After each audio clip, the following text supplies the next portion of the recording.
Good morning friends, எல்லாருக்கும் வணக்கம். இன்றைக்கி அழகான வெள்ளிக்கிழமை, அம்மனுக்குரிய அந்த ஒரு நாள்.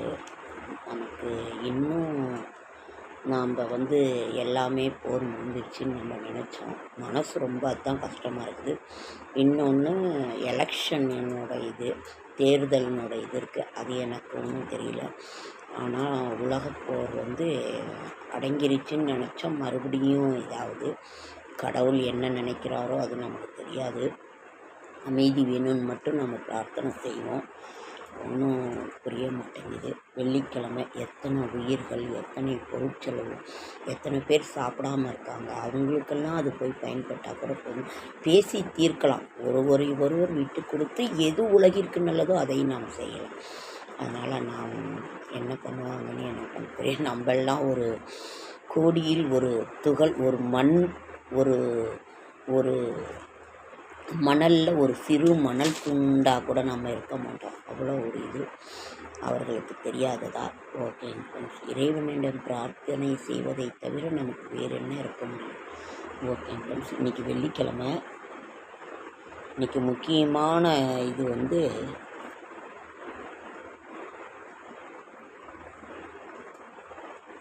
திருவாதிரை நட்சத்திரத்துக்கு சந்திராஷ்டமம், காலாஷ்டமி, காலை அஷ்டமி, தொடர்ந்து இரவு 8-9 மணி வரைக்கும் அஷ்டமி, அதுக்கு மேலே நவமி. பேராசை பெருநஷ்டம். இன்றைய கிரக இன்றைய ராசி பலன் மேஷம் கீர்த்தி, ரிஷபம் துணிவு, மிதுனம் லாபம், கடகம் பரிசு, சிம்மம் வெற்றி, கன்னி சிக்கல், தனுசு நன்மை, விருச்சிகம் வசதி, தனுசு சாதனை, மகரம் நலம், கும்பம் சாந்தம், மீனம் நற்செயல். சுபஹோரைகள்.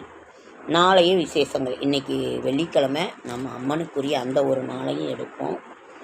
இன்றைக்கி அதே மாதிரி நம்ம ராகுகாலம் 10 to 12 துர்க்கை வழிபாடு எடுத்துக்குவோம். நாளை திருவோண விரதம் 11ஆம் தேதி சனிக்கிழமை. மீன், கோழி இறைச்சி, ஆடு இறைச்சி, முட்டை, கீரை வகைகள் மற்றும் பால் பொருட்களின் அதிகளவு விட்டமின் பி உள்ளதாம். இனத்தோடு சேரும். நமக்கு நாமே ஆறுதல் கூறும் மனதைரியம் இருந்தால் அனைத்தையும் கடந்து போகலாம்.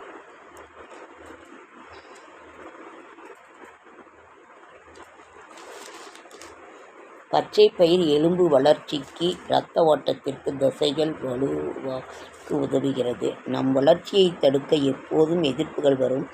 அவை எதிர்த்து போராடினால்தான் நாம் முன்னுக்கு வர முடியும். பதறாத காரியம் சிதறாது. சுப முகூர்த்த நாள் ஞாயிற்றுக்கிழமை இருக்குது. திங்கட்கிழமை ஸ்ரீ வைகுண்டபதி சுப முகூர்த்த நாள் 14ஆம் தேதி தமிழ் வருட பிறப்பு. நோய் எதிர்ப்பு சக்தியை அதிகரிப்பதற்கு தினமும் வைட்டமின் சி சத்து நிறைந்துள்ள உணவை உட்கொள்ள வேண்டும். அதாவது நெல்லிக்காய் ஜூஸு, உடம்பில் இருக்க அத்தனை இதையும் மாதுளப்பழம் ஜூஸு, வெள்ளரிக்காய், மோர், தயிர், இதையெல்லாம் ரொம்ப ஒரு சிறந்த ஒரு நல்லது. பழம் நோய் எதிர்ப்பு சக்தி இது பண்ணுறதுக்கு. அதனால் உங்களுக்கு என்ன வாய்க்கு பிடிக்குதோ அதை சாப்பிடுங்க. எளிதில் ஜீரணம் ஆகிற மாதிரி. ரொம்ப சாப்பிட முடியல, யாராலையுமே சாப்பிட முடியல. அதனால் நீங்கள் எப்படி அதை எடுத்துக்கிறீங்களோ அதை இது பண்ணுங்கள். செடியாய வல்வினைகள் தீர்க்கும் திருமாலை, நெடியானே வேங்கடவானின் கோயிலின் வாசல், அடியாரும் வானவரும் மரம்பெயரும் கிடந்தீங்க, படியாய் கிடந்து உன் கோலவாய் காண்பேனும். இந்த மாதிரி நமக்கு இருக்குது. நல்ல காலம் வந்தாச்சு. தமிழ் வருட பிறப்பு இது. மனசெல்லாம் ரொம்ப சோர்வாகவும் கவலையாகவும் இருக்குங்க ஃப்ரெண்ட்ஸ். ஏற்கனவே கடன் பிரச்சனை, அது இதுன்னு அந்த இது. இப்போ உலக இதில், ஆனால் நம்ம இந்தியாவில் கிடையாது, உலகம் ஃபுல்லாக கச்சா எண்ணெயினுடைய விலை ரொம்ப அதிகமாக இருக்குது. நம்ம இந்தியாவில் வராத மாதிரி நமது தலைவர்கள் நமது பாரத பிரதமர் மாண்புமிகு அவர்கள் இந்த இது வந்து கச்சா எண்ணெய் எல்லாத்தையும் நட்புறவோடு இருந்து நமக்கு இங்கே கச்சா எண்ணெயினோட இது இல்லை. ஆனால் உலகம் முழுவதும் கச்சா எண்ணெய் இந்த போர் பதட்டம் ரொம்ப இருக்குங்க ஃப்ரெண்ட்ஸ். உலகமே பொருளாதார வளர்ச்சி பாதிக்கப்படும், உலக மக்கள் அத்தனை பேரும் கஷ்டப்படுவாங்க. இதுதான் சிந்தனையில் ஓடிக்கிட்டே இருக்குது. பூமி மாசுபடும் இந்த மாதிரி. அதனால் நம்ம ஒரு உயிரை உருவாக்குறதுங்கிறது எவ்வளவு கஷ்டப்பட்டு இது பண்ணுறோம். அந்த உயிரை அழிக்கிறது எவ்வளவு உயிர் சேதங்கள், எவ்வளவு பொருள் சேதங்கள். மனசு ரொம்ப கஷ்டமாக இருக்குது. ஆண்டவங்கிட்ட தான் அதை நம்ம வேண்டிக்கிறோம், வேறு ஒன்றும் இல்லை. ஓகேங்க ஃப்ரெண்ட்ஸ், நம்ம சந்தோஷமாகவே இருக்கோங்கிறதாங்கிறது இல்லை. என்னன்னு ஒன்றும் புரிய மாட்டேங்குது.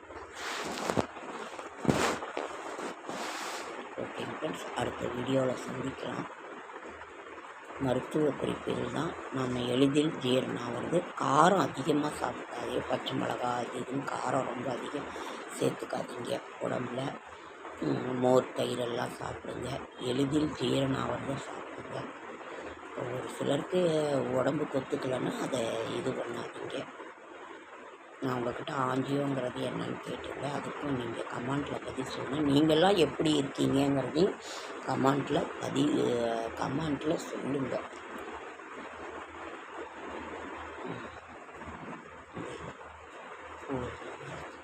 அதனால் நீங்களும் சொல்லுங்கள். ஓகே ஃப்ரெண்ட்ஸ், அடுத்த வீடியோவில் சந்திக்கலாம். நாம் என்ன ஒரு இது நிறைய பொய் பேசி ஏமாத்துறாங்க, அதெல்லாம் தான் உலகம் நம்புது. நாம் நேர்மையாக இருக்கிறவங்கள உலகம் ஒன்றும் இது பண்ண மாட்டேங்குது. ஓகே ஃப்ரெண்ட்ஸ், அடுத்த வீடியோவில் சந்திப்போம். நன்றி.